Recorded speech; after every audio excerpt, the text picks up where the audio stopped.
What's going on, everybody, and welcome back to JJD TV. I'm your host, Josh, and as you guys can probably tell, we're joined by a special guest today. It is Joel Lefebvre, who some of you guys may recognize, some of you may not, but we're going to show it and throw it over to Joel right now so he can let you know where he is obviously pretty well known for. And Joel, how you doing today? I'm doing awesome, thanks. Yeah, really excited to be here. Really excited to chat soccer. Obviously, it's a really exciting time for soccer fans, particularly soccer fans in Canada. There's a lot of excitement, a lot of buzz with the Canadian team right now for understandable reasons. So where people will recognize me from, in all likelihood, probably 9 people out of 10, not everybody, but more often than not, people will recognize me from a little TV show called Big Brother Canada, where I was a house guest on season number 4 of Big Brother Canada. Had a lot of fun doing that, had some laughs, had some stressful times, but all in all, it was a very unique experience. Some good stuff, some not so good stuff, sort of everything rolled up in between. And yeah, that's where people would recognize me from. Every once in a while, I might get somebody being like, hey, you were that guy on the radio in Edmonton who was reading the news and so on. So I was a news anchor for a number of years. And since the COVID pandemic broke out for about the last, from about March or April of 2021, I've been working as a preview writer for a blogging site called Sportsmole, where I sort of give my previews on select games. Could be anything from national teams to Major League Soccer, playoffs, Brasileiro in Brazil, Copa Libertadores. So everything all over the map. Leagues and teams that I have never even heard of, I am covering. So yeah. It's beautiful. And obviously being Canadian and making sure we got you on here for a preview as well. And that's what we're here for today, guys, is we will be doing a match preview of the game this Friday between the Canadian men's national team and Costa Rica. So Joel, we're going to throw it over to you right away. Obviously we met them in the Gold Cup. There's some things that you can maybe take away from that, some things you can't, considering Canada's got a very different looking roster, probably the strongest ever roster put together in my eyes, because there's always seemed to be big players out, like Laren's been out the last time and Davies weren't available at the Gold Cup, but we walked away winners in that match, in that quarterfinal matchup against Costa Rica. Is there anything that you personally would like to take away from that matchup? Is there any strategy, any custom formations that you think would tailor to help them out against Costa Rica, or you think it was just too far gone? You know what? I think you can. A good coach and a good team will always find a takeaway, be it positive or negative, in every single match and every single encounter. Like you said, it was a very different looking team at the Gold Cup. There was no Alphonso Davies, there was no Jonathan David, there was no Milan Boran in net as well. So there was some key players, Atiba Hutchison as well. So I'm naming 4 or 5 guys right now that were not a part of that team and who could very well see the lineup coming up with this upcoming game. So, I mean, I thought in terms of the way you play a team like Costa Rica, when you look at their experience and their age and stuff like that, it's clear you got to utilize guys like Alphonso Davies and his speed. He is unquestionably, in my opinion, the best player in CONCACAF, bar none. As my opinion, there's not anybody who's even close to his kind of depth, just because he can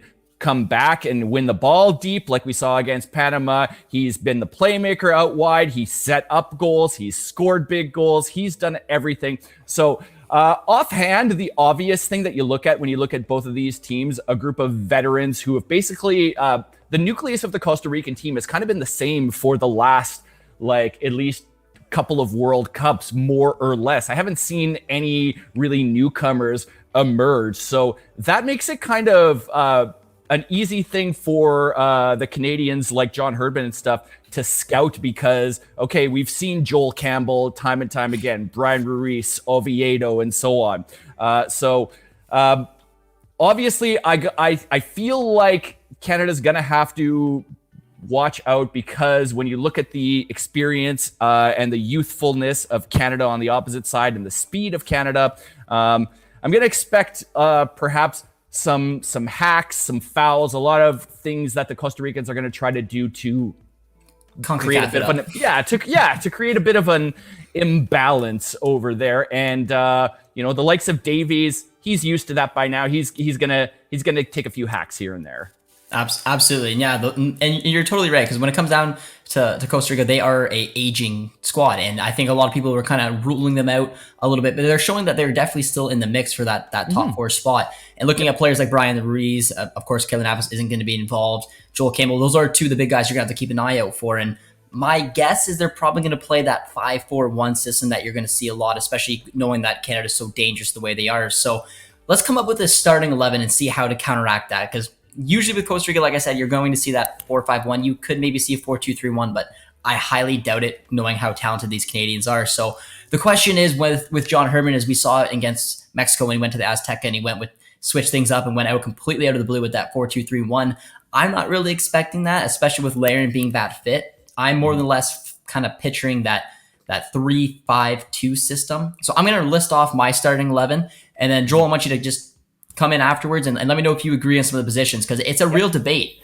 Totally. Yeah. And that's kind of that's a good thing, right? That's not something that we've usually had in Canada. Having followed the Canadian team for as long as I have, like I first started watching the Canadian men's national team when they were trying to qualify for the World Cup in 1994 in the US, going way, way, way back when. And from that point on, when you lost a guy like Alex Bunbury, when you lost a guy like Dwayne DiRosario, when you lost a guy like Ian Hume and so on, some of these players who maybe don't have the same kind of recognizability that these Canadians have had, unless you were like a diehard soccer fan back in those days. But, you lose a guy like DiRosario or Craig Forrest in goal or something like that, and then you're buggered because you have no one else there who can come in and take that position. This is probably the deepest team where literally you can afford to, I would argue Canada, even though Davies is clearly their best player, I would argue Canada's best game, like from start to finish in this qualifying campaign anyways, in this particular round specifically in the Octagon, was that game against El Salvador when he was not even in the lineup, when he was injured. Yeah, and probably the most complete effort from start to finish, in my opinion. Yeah, and considering we drew the first two matches, that was such an important 3-point window to get because we needed those points to get to 5 to put us in a nice condition. And that's the point of having some of the other players that are stepping up, like your Buchanan, like your David. You have Larin in there, Eustachio. You're totally spot on, and Canadians love it. We even added a new man, Ugbo. I mean, we have a brand new striker already. It's interesting. Go ahead. I think he'll be a little bit reduced in the first window coming in, but I do expect to see him probably at a bit part points throughout the two matches, potentially 20 or so minutes in each match. I don't know if you have an offside take, if you think he may be starting, but I don't quite see it for this window. What about yourself?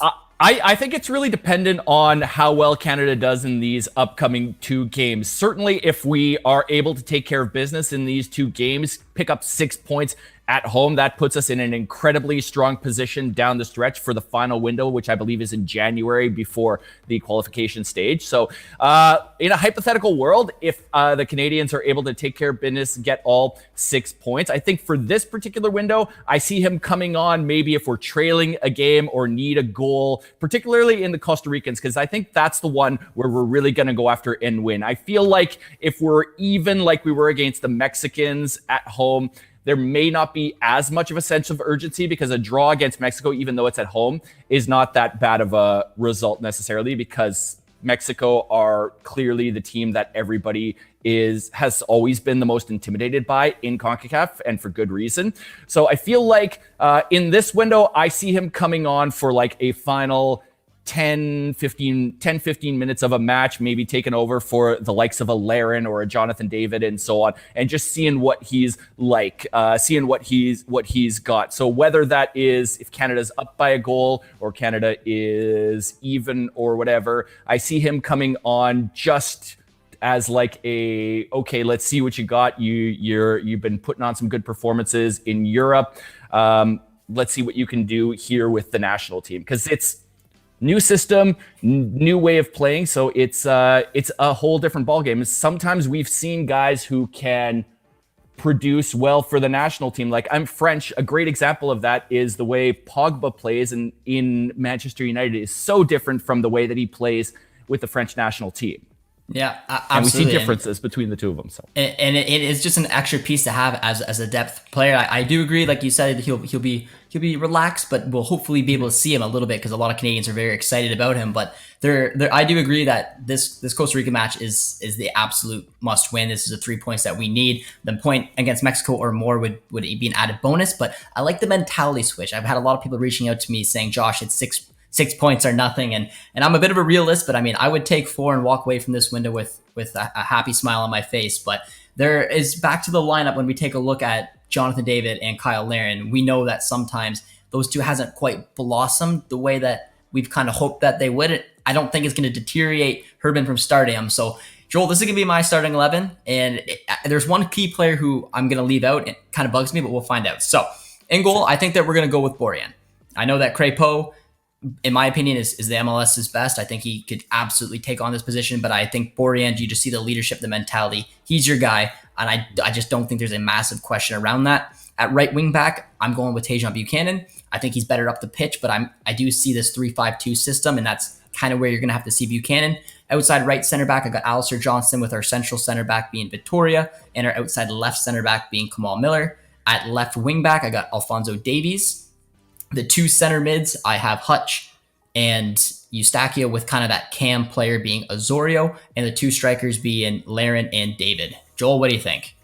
Yeah, you know what? I'm with you for the majority of the time. So I'll start off. Milan Borjan is for me for all the points you just said. We see him in those huddles. He is an unquestioned leader, and this is also a very subtle thing. And this is probably coming from somebody who used to be a goalkeeper himself, growing up playing soccer. But Maxime Crépeau, I think, is destined to, or I think he's gonna get some attention from clubs in Europe. I don't know what leagues necessarily are going to want to recruit him at this point. Clearly, like you said, unquestionably, one of the reasons that the Vancouver Whitecaps were able to turn their season around in Major League Soccer. The one thing that I like that I think sets Borjan apart from Maxime Crépeau is the aggressiveness a little bit. And I seen that with Maxime Crépeau when he's playing with the Vancouver Whitecaps, but I saw just on a couple of occasions, in particular the game against Jamaica, that one header off the post where he was a little bit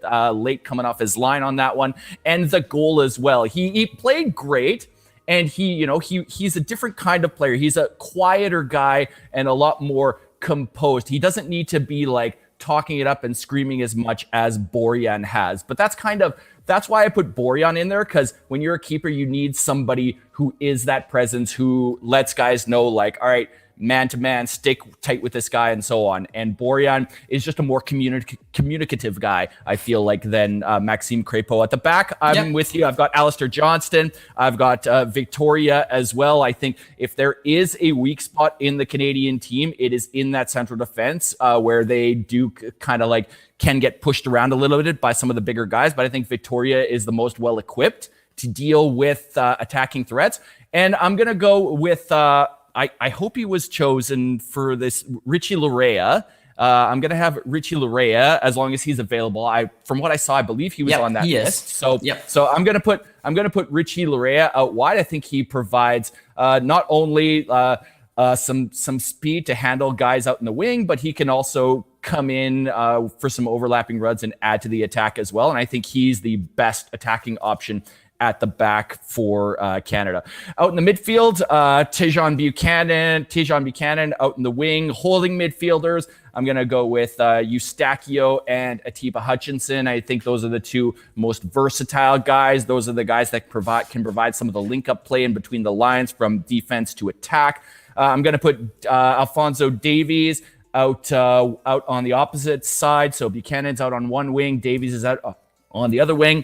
And then I'm going to add Witherspoon, who I think is kind of a relatively unknown talent, but I think he's somebody who can play that role in the middle of the field pretty effectively. So I'm going to go with those two as a starting lineup, and I'm going to have Kyle Larin. I mean, just look at what the guy has done with the Canadian team this year. I'm pretty sure he broke the record for most goals in a calendar year this year for the Canadian team. When he plays for Canada, he scores goals. He's good in that central role. And then Jonathan David alongside him, just simply because I want to have two strikers up front, mostly to help Jonathan David out, because David, I feel like, kind of got lost when he's playing as the lone striker. So I know there's a variety of different tactics and formations that Herdman has used, but in order to utilize each player, I feel like, to the best of their abilities, I want David alongside Laren so that David's not getting all of the attention. Yeah, and it's a funny statement because we said that Laren and David haven't always meshed together up front, but Jonathan David is used to playing with a two-striker formation with Yilmaz at Lille, but when he had done it with Laren, it hasn't quite worked out. And then, like you said, when we played like that 3-4-3 and maybe have that one lone striker, I think Laren's a little bit more better suited to that. But we can't leave Jonathan David on the bench. So, I mean, I agree. I do think Herdman's going to go with the two-striker, and let's just hope this is the window that they're going to kick it off and they're going to find the chemistry. It's an interesting lineup that you went with as well, of similar formation, the 3-5-2. I had Osorio, you had Wotherspoon kind of in that 10. Both can play it. I think Herdman just fancies Osorio a little bit more. I think Osorio does bring a lot, but I do like Wotherspoon a lot. And I thought it was an interesting shout that you put, because Larea was the big omission I had from my starting 11, and it killed me to do it because I love his overlapping runs. I think he's so useful, especially playing if we played a 4-2-3-1 as a left back, or if we play as a 3-4-3, him as a left wing back, Davies as a left winger. I think they utilize each other so well.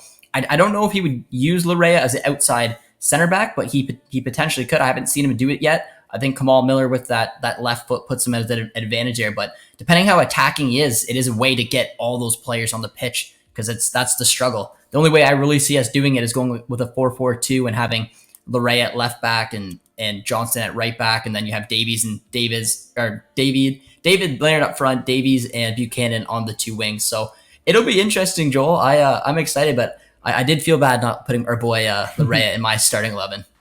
Yeah, though I just personally think when you consider how you think, because it's just like Big Brother, sometimes you're not only thinking strategically as to like what's best for me, but you also have to think like, okay, how is the other team going to play us? What are some things that so you're trying to, Herdman's got to not only think about that, but he's got to think, how are the Costa Ricans going to play? What is their most effective strategy? How are they going to work to shut us down? And how can we ensure that happens? So that's why I went with Larea, is I figure he can add an extra dimension of guys that can really press the Costa Ricans forward. And when you press a team like Costa Rica, put some of those veteran guys on their heels, I think that's where you're going to be able to create a lot of openings. And he's used Larea as a center midfielder before, so who's to say he won't use him as an outside center back? We'll have to see. I kind of think we'll see more of a wing back. It wouldn't surprise me if Larea starts. I just don't know exactly how he does, and that's a great option for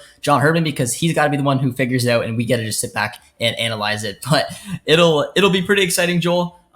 With that being said, though, the last thing we're going to do for this preview to wrap it up is to get your prediction, Joel. So this is it. In my opinion, one of the most important matches the Canadian national team will ever play, to separate them from Costa Rica, to get them even further ahead in that third place. Do you think they can do it? What is your score prediction? Absolutely, I think they could do it. I think when you look at a team like Costa Rica, it's kind of like going to the well the same time over and over again when you see a team like that. So they're not going to... The Canadians aren't going to be seeing anything new. They're not adding... we haven't seen any players emerge from there. Obviously, there's experience, and so there's guys that will know their positional play and so on, and will like make smart fouls. I imagine will make sure to like have a couple of guys back respecting the speed of Davies out wide and Tejan Buchanan out wide. But I don't foresee the Costa Ricans possessing a lot of threats for the Canadian. I think the Canadians have shown that they can handle it. I mean, if you can handle an environment like the Azteca with World Cup qualifying on the line, then you can pretty much handle just about every environment. And the Azteca is not just the most intimidating place to play in CONCACAF, but it's arguably one of the most intimidating places to play in the world. Arguably even more than Old Trafford, Camp Nou, Bernabeu, any of those other like famous stadiums that have been around for years. The Azteca, and they have a crazy history of winning just about 90-something% of their games that are played at Azteca. So Canadians are well equipped to handle the Costa Ricans, in my opinion. So I'm going to say, just because we're seeing a bit of a familiar trend with the Canadian team, in addition to some other footballing nations, and we're seeing a lot of like reactionary play. So teams kick things into high gear and start to play when they react. So I'm going to say, because Canada has had a tendency to start off a little bit slow and give up some early leads, I'm going to go with a 3-1 score for the Canadian teams. I'm going to say the Costa Ricans tend to like start really well, get into the match, but they just don't have the kind of creativity that the Canadians have, and they don't have the youth to be able to last for a full 90 minutes like the Canadians do, and they don't have the depth as well. So I'm going to say eventually, that's the longer a game goes, they're going to eventually tire them out and they're going to have some openings. So I'm going to go 3-1 for Canada. 3-1. And it was close to my prediction. I agree with a lot of what you said. I think that being the home side, knowing how important this match is, the fact that we just took on Costa Rica, got the victory with a team that shouldn't be as strong as this Canadian side is. And I just think they're going to be fired up for it. I think Herman's going to get them ready. I was going to say 2-0. I was thinking 2. I could see a little bit more, 3-1. I think it's going to be a comfortable outing in the end, similar to that Gold Cup victory that they had over Costa Rica. So I'm going to go with 2-0. They get the job done, and they put themselves in an excellent position for the World Cup qualifying. So Joel, I want to give you a big thank you, my man. I appreciate you coming on to the channel for the preview. Let the viewers know where they can find you before we head out here. Absolutely. So I've just started over the last couple of weeks a new channel on YouTube called JSL TV, where I'm sort of breaking down all of the teams from my other country, because I'm a dual citizen. So I am breaking down action from Ligue 1. I just did a recap of 5 takeaways from all 5 teams playing in the Europa League and in the Champions League. So we're going to make that a bit of a weekly feature. Les Bleus as well, l'équipe de France coming up, taking on looking to qualify for the World Cup. They're playing Kazakhstan this weekend, and then they play Finland is their last match. So I think they need one more victory to guarantee their place so that they can defend their title. So you can find me, JSL TV, on YouTube, at JSL TV Football, on Instagram, and on Twitter, it's just at Joel BB Beautiful. And we'll have all his descriptions for all the links and all that in the description as well, guys. So it should be fun. Go check him out as well. Show him some love, show him some support, guys. And let us know your guys' predictions of the upcoming match as well. Do you agree with my scoreline? Do you agree with Joel's? Or do you think it's going to be an upset? Be sure to comment down below in the comments. Thank you guys for tuning in. Be sure to drop a like on the video as always. Drop a sub, and we'll see you guys next time. Cheers, friends.